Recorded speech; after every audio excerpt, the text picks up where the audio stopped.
noite. Eu vivo aqui. Boa noite, pessoal. Boa noite. Na verdade, a gente está assumindo um negócio meio aos 45 do segundo tempo, né? Então não deu para a gente preparar nada muito elaborado em termos de audiovisual, mas a gente vai juntos combinar de discutir o assunto com vocês, né? E pedindo a participação de vocês para a gente desenvolver o tema, né, Paulo? E antes disso, falando ainda do Lar Divino Amigo, a gente teve presente lá no final do mês passado, né, Paulo? Para ver, porque assim, a gente recebeu a indicação que eles estavam precisando de ajuda. E como o Lar das Mãezinhas, que tradicionalmente aqui a casa sempre ajuda direto, né, todo ano, graças a Deus está bem, eles estão recebendo bastante doação agora, graças às atividades lá da pessoa que está cuidando do Facebook, que trouxe muita doação para casa. A gente resolveu procurar uma casa que tivesse mais necessidade. E essa casa caiu no nosso colo, que o Lar Divino Amigo estava precisando. A gente foi até lá para ver se realmente era necessidade verdadeira, né? E realmente eles não recebem nenhuma doação do governo lá. Eles têm 21 senhoras e atendem também a população carente da região, que é em São Miguel Paulista, né, Paulo? Lá é São Miguel, entre São Miguel e Itaquera. E é uma população lá bem carente, então eles, além de ajudar as senhorinhas que ficam lá, eles ajudam também a população carente. Posto de saúde. Com o posto de saúde que eles têm, aliás, muito bem feito, muito bem... Aliás, a casa em si é muito boa mesmo, elas estão muito bem acomodadas.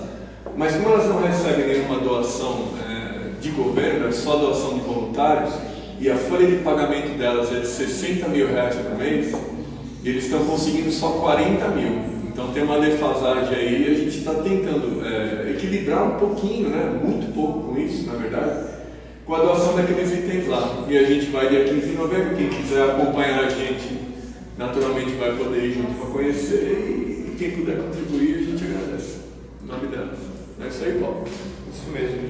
Então, a gente vai falar aqui sobre os falsos cristos e os falsos profetas, é o capítulo 21 do Evangelho, que a Juliana ia falar, mas por problemas de trabalho ela não pôde vir, né?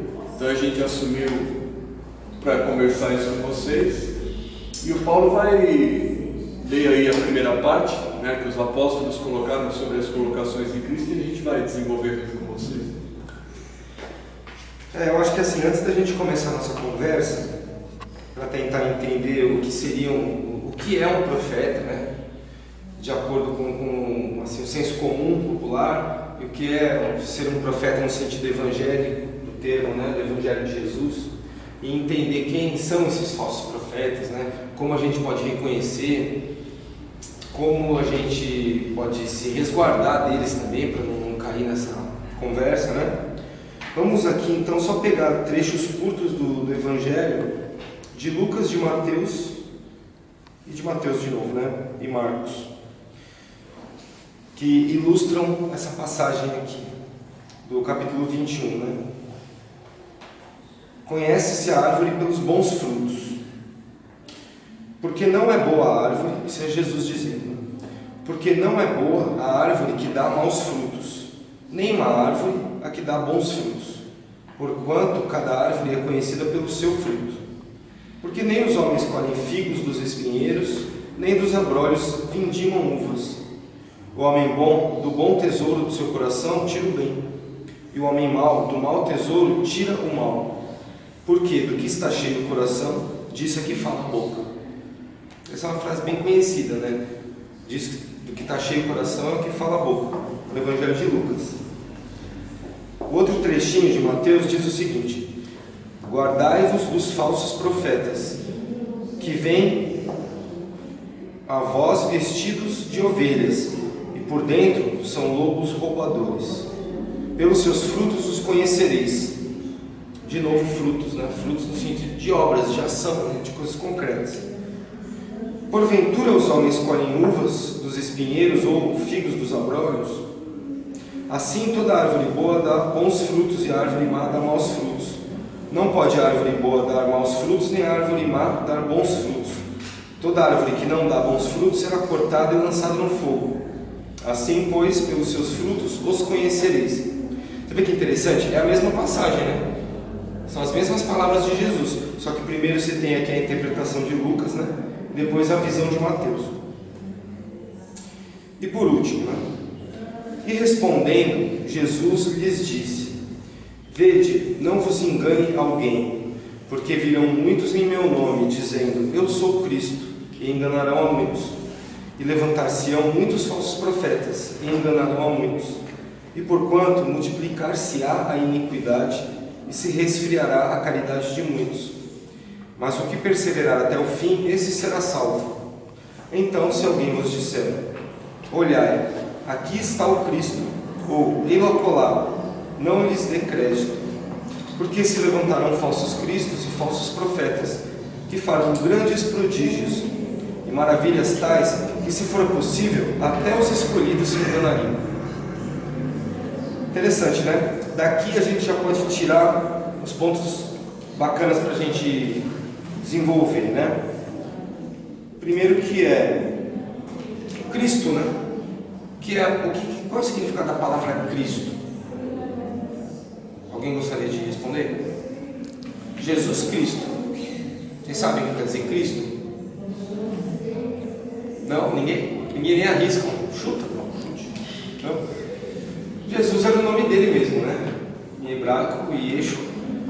Agora, Cristo não era o nome dele. Cristo era a envergadura moral do Espírito que está numa posição de Messias, de mestre, num determinado planeta, né? No caso aqui da Terra, que vem para trazer a boa nova, né? Trazer os mecanismos para a gente poder superar a condição de ignorância e desenvolver o nosso espírito, né? Uma evolução, progresso. E Jesus disse, né? Virão pessoas dizendo que serão Cristos, né? Virão pessoas dizendo que serão profetas, né? Falsos cristos e falsos profetas. É isso que eu ia falar. Então, a banda de novo falou cereja.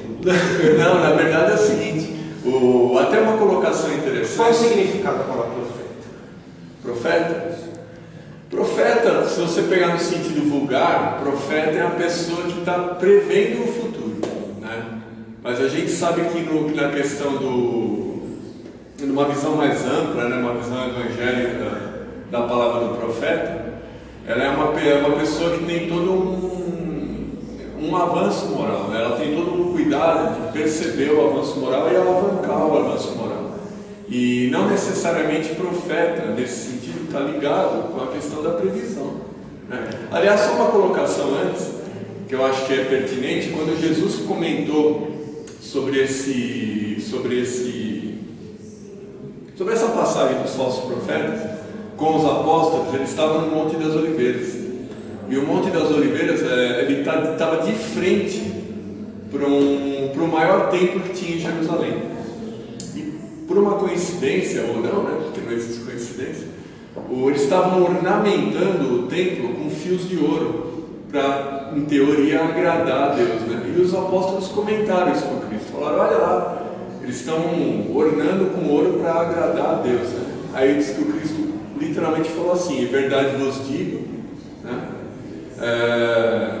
Que não restará pedra sobre pedra. Não sobrará pedra sobre pedra. Quer dizer, o que a gente tira de lição disso, né?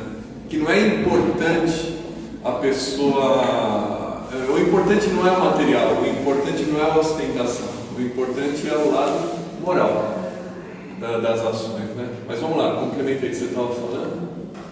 Então, isso do pedra sobre pedra, de fato, o templo de Jerusalém foi depois derrubado por um povo invasor, agora que, desculpem, foge a memória, não sei quem foi, qual povo, mas derrubaram o templo, que depois foi erguido novamente. Esse templo que existe hoje em Jerusalém, ele foi feito uns 500 anos depois que derrubaram o templo, né? Só resgatando aqui o que a Wanda disse, né? O significado de profeta é isso mesmo que o William falou, e o que a Wanda já deu assim, o primeiro passo na explicação, que é enviado de Deus para promover o esclarecimento das pessoas em busca da construção de uma espiritualidade mais desenvolvida, né? Ele traz as verdades espirituais. Então, quer dizer, ele voltando até o que o William falou aqui sobre o templo, né? Que a gente pode comparar com o presente que a gente vive hoje em dia. Inclusive temos na cidade de São Paulo algo bastante parecido, né? Um templo acabou de ser erguido, que é isso mesmo, uma ostentação absurda. Vocês devem ter lido nas notícias de quanto que gastaram com aquilo, né? De mármores importados lá de Jerusalém mesmo, né? Pedras e não sei quantas dezenas de quartos, não é? Então assim, isso aí, esse templo, como é que ele chama esse templo daqui? De Salomão? É um exemplo, né?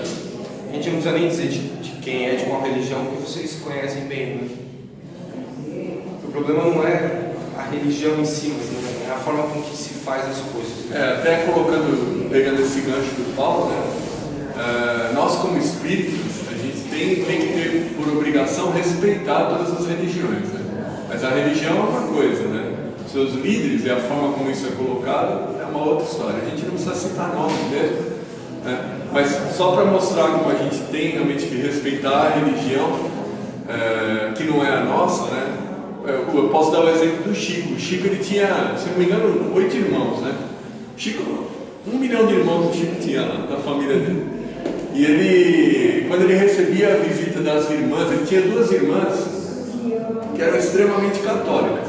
Imagina, o cara era um expoente, né, do espiritismo, e ele tinha 2 irmãs que eram muito católicas. E quando elas visitavam ele fazia questão de montar um altarzinho para elas com figuras de santo e tudo mais.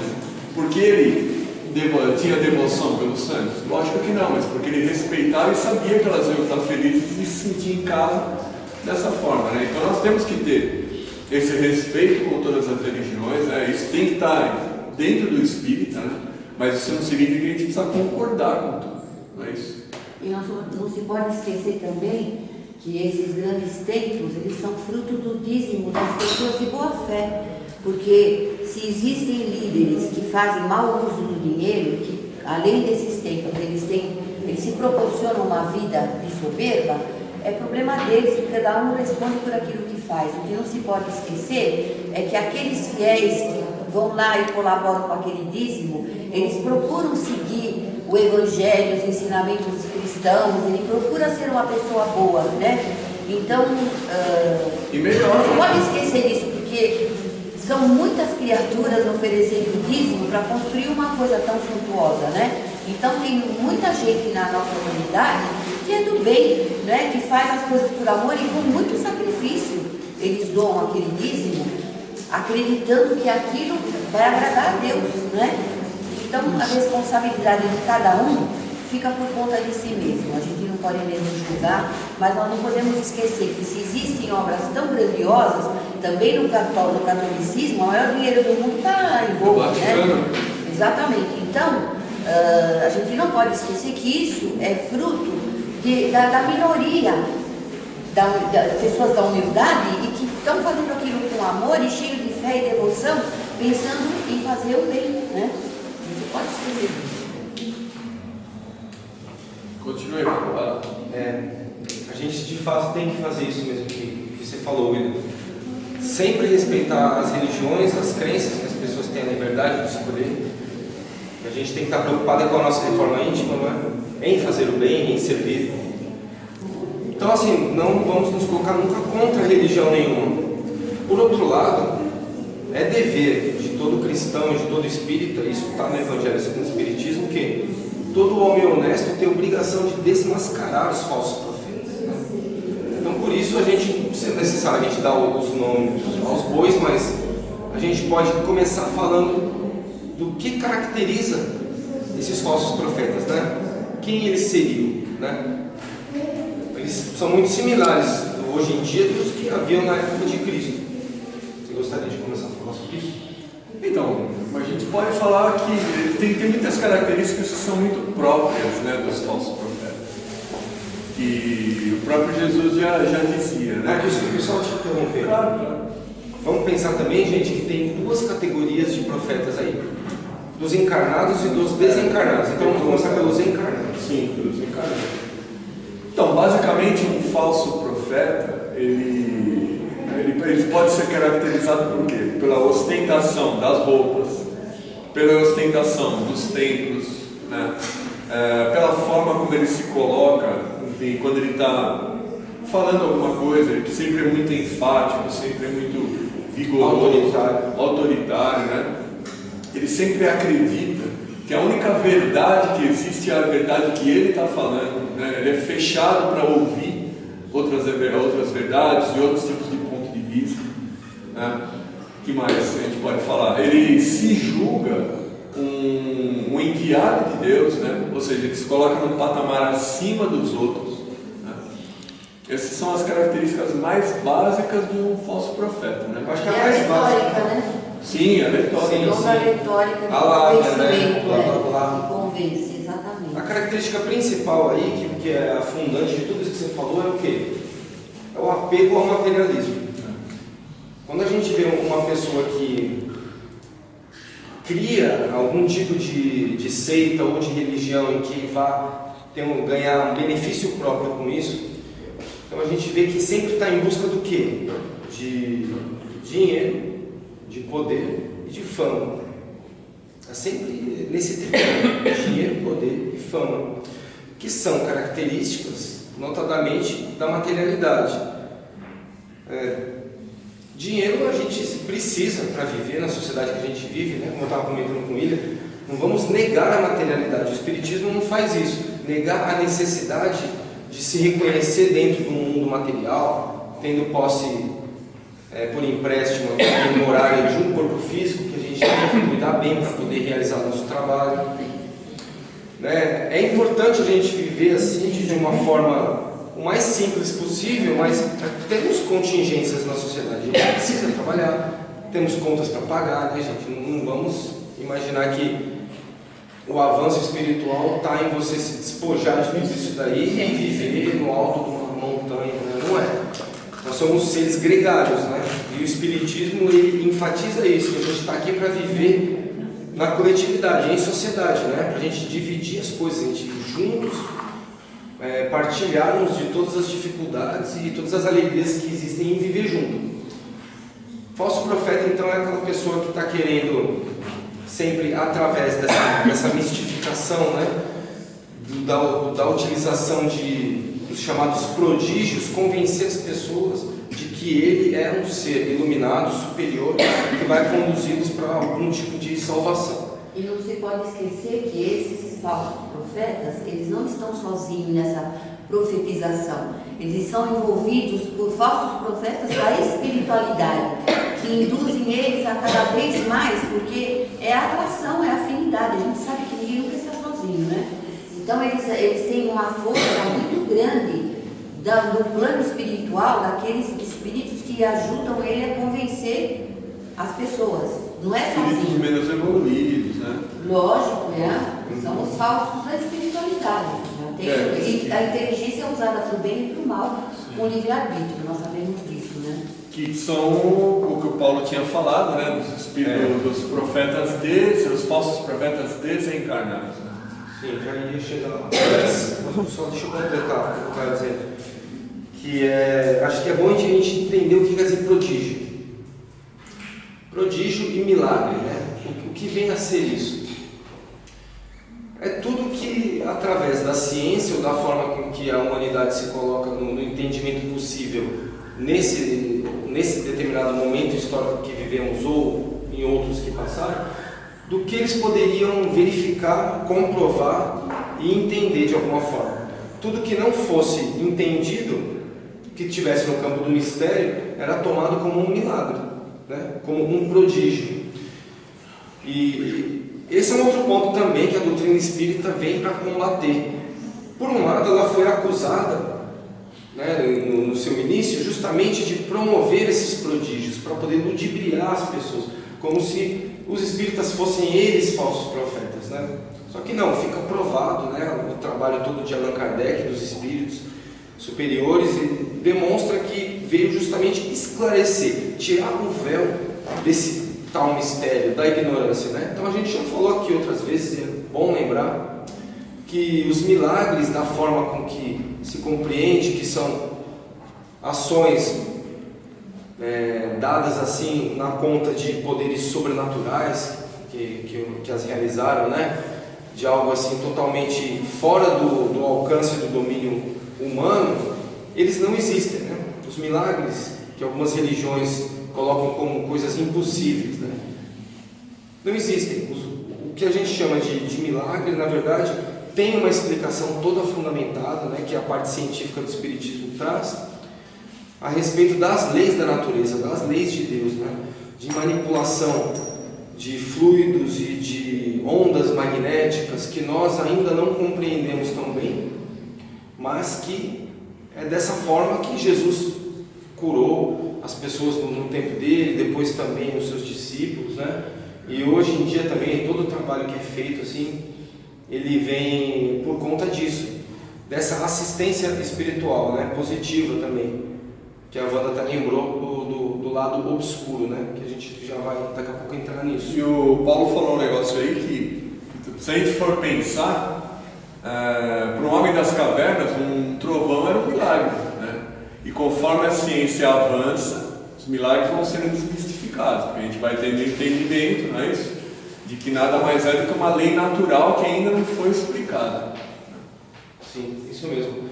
Agora, ainda sobre as características dos falsos profetas, se a gente for pensar, como que eles obtêm esse sucesso, né? Como que conseguem, assim, ludibriar as pessoas por meio da retórica, da conversa, né? De onde vem esse carisma, né? Esse carisma, né? E aí a gente poderia pensar o seguinte, o que eles oferecem para as pessoas, né? E de que maneira isso pode ser atingido? Se a gente parar para pensar, essas pessoas que são os profetas falsos, eles não exigem das pessoas que frequentam lá suas religiões nenhum tipo de avanço moral no íntimo da alma que exija esforço, que exija sacrifício, reforma, abnegação, né? Que exija algum tipo de reforma e reconhecimento das suas próprias limitações e fragilidades, né? Muito pelo contrário. Eles costumam encobrir isso nas pessoas. Ao invés de revelar quais são as suas mazelas, né? Não vou nem dizer que são defeitos, porque eu estava até raciocinando, acho que defeito não é uma palavra muito boa para a gente usar no Espiritismo, porque a gente não tem defeitos, a gente tem imperfeições, é diferente, né? A gente não nasceu assim, de uma forma que algo na gente não pudesse ser transformado, né? Isso seria um defeito. Se a gente nasce com um defeito físico de não ter um braço, não vai crescer outro braço em você. Você até pode usar uma prótese, mas não vai crescer outro, né? Dessa mesma forma, então, a gente tem imperfeições que estão sempre passíveis de mudança, de transformação, de melhora. Então, essas pessoas, esses líderes religiosos, eles encobrem o fato de que a gente precisa se transformar, de que a gente precisa olhar no fundo de nós mesmos e ver o que a gente tem de orgulho, o que a gente tem de egoísmo, vaidade, né? E a vaidade que está dentro do orgulho, né? Da inveja, os ciúmes, que está tudo dentro do orgulho, né? Eles não propiciam essa reflexão crítica, né? É uma massa amorfa, né? Infelizmente são pessoas assim que estão desesperadas por algum alento, né? Como a Wanda bem disse, gente que muitas vezes está ali com a maior da boa fé, está querendo servir a Deus de alguma forma, né? Está querendo agradar a Deus e acredita que através do dízimo, né? E tem gente que hoje em dia está valendo, que tem até um projeto de um deputado que está querendo colocar o dízimo instituído como desconto na folha de pagamento das pessoas. Tem gente que dá escritura de casa, né? Que passa documento de carro e tudo isso, né? E de novo a gente resvala no quê? No lado material das coisas, né? Mas isso é porque, na verdade, a gente precisa compreender o seguinte: quando Moisés veio, aquele povo era muito ignorante, então ele usou de um Deus que castigava, porque as pessoas precisavam temer alguma coisa para que pudessem respeitar. Nós podemos considerar como o Velho Testamento um período de pré-escola, né? À medida que veio Jesus e trouxe os ensinamentos de Deus, e falando que Deus era amor, né? E resumindo todos aqueles mandamentos, eu acredito que as pessoas que entenderam Jesus e que estão vivenciando o Evangelho do Cristo, já estão num nível mais evoluído de entendimento. Então, para arrebanhar essa massa grande, que é gente simples, né? Eles têm medo de Deus, eles não entendem o Deus de amor como nós. Então, por temor a Deus, eles dão o dízimo e eles seguem aquilo assim, leem aquela Bíblia sem entender nada, porque a Bíblia é muito difícil de entender, o Velho Testamento. Eles leem, decoram aqueles pedaços, achando que aquilo está servindo a Deus, com aquilo está sendo perdoado e dando dízimo, então ele está livre dos pecados. É a chave da salvação. É o princípio, mas nós precisamos entender que ninguém chega numa faculdade sem passar por uma escola primária. E para poder arrebanhar esse povo e conseguir todas essas, e construir esses templos suntuosos, eles têm que usar esse Deus que castiga, esse Deus que ameaça. E essas pessoas, na sua simplicidade, elas acreditam nisso.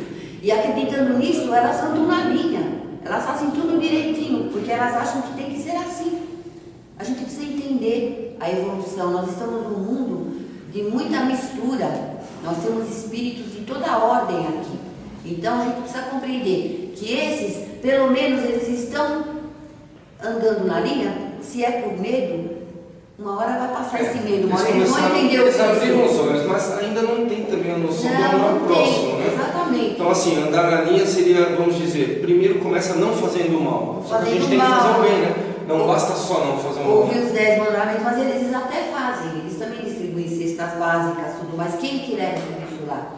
É o povo, aquele que dá o dízimo também leva para doar. São ações pontuais. Exatamente. Né? Então o mau uso do dinheiro, o abuso do poder, é responsabilidade de quem faz, de quem usa, e não nos compete julgar, porque a gente, se parar para pensar, nós espíritas, quanto nós temos que aprender ainda, como nós estamos longe, apesar de saber tudo sobre as leis de Deus, as leis de amor, como nós temos dificuldade de vivenciar essas leis, embora a gente saiba de todas essas coisas, muitas vezes nós temos a atitude de falso profeta.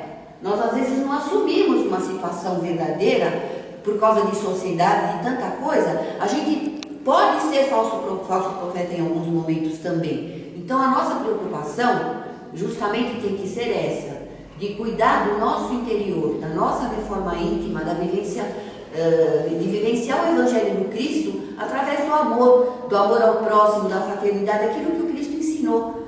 Porque se a gente vai querer, na ponta do lápis, dividir esse, aquele.